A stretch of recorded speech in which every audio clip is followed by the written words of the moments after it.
It's a wonderful thing to know. I can forgive myself. And asking someone else to forgive you, sometimes it's nice if you've hurt someone else and ask forgiveness, but they give you forgiveness, but it still doesn't solve the problem. You have to forgive yourself. And that's fundamental. And this is not superstition anymore, because you can feel this yourself, you can try it yourself, and my goodness, it works. And people love it so much when, not that they come here and Ajahn Brahm forgives you, or the other monks forgive you, or Sister Ajahn Wayama forgives you, or some big God in the sky forgives you.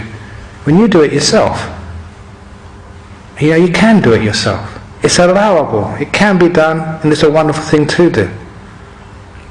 That gives you freedom and peace. Then you're less likely to repeat the mistakes. You've learned from them, and you just leave it behind. You go forward, rather than always being caught, dragged, and not allowed to go forward, because you're always carrying this huge weight of the past with you. And the superstitions which we have about guilt and punishment, again, all come with this idea of what's going to happen to us later in the future. It's important to understand what happens to you after you die. The superstitions about life after death are sometimes real, crazy. And so we have to find out, is there life after death? Is there not life after death? Is there reincarnation? What's going to happen?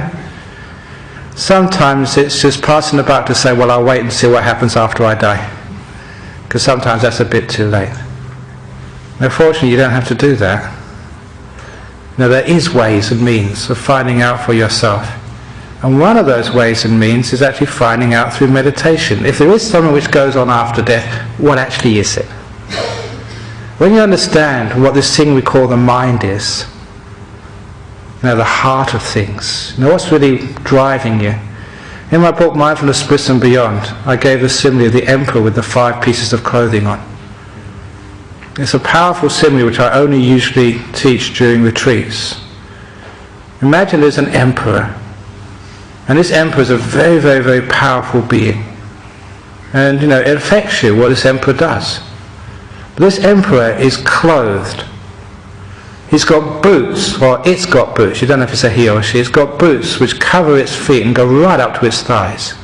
It's got trousers which cover the top of its boots and go halfway up its waist. It's got a jacket which covers the top of its trousers, go to the elbows and right up to the neck. And it's got these gloves which cover all the hands and go halfway up the arm.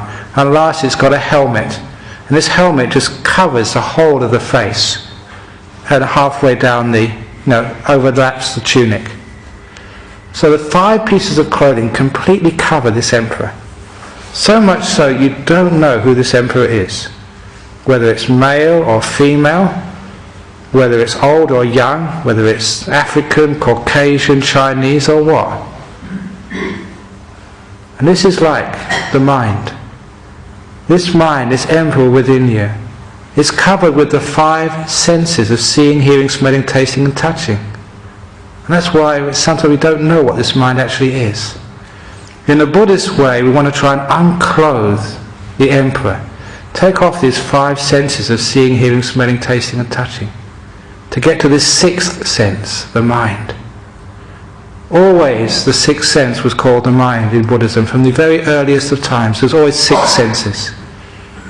And as mentioned in other talks, even in ancient Greek philosophy there was always 6 senses as well. If you read Aristotle, always the 6 senses, the mind was there as well. And Aristotle called the mind the common sense because it was common to all the other senses. What you see, what you hear, smell, taste, touch, the mind also knows.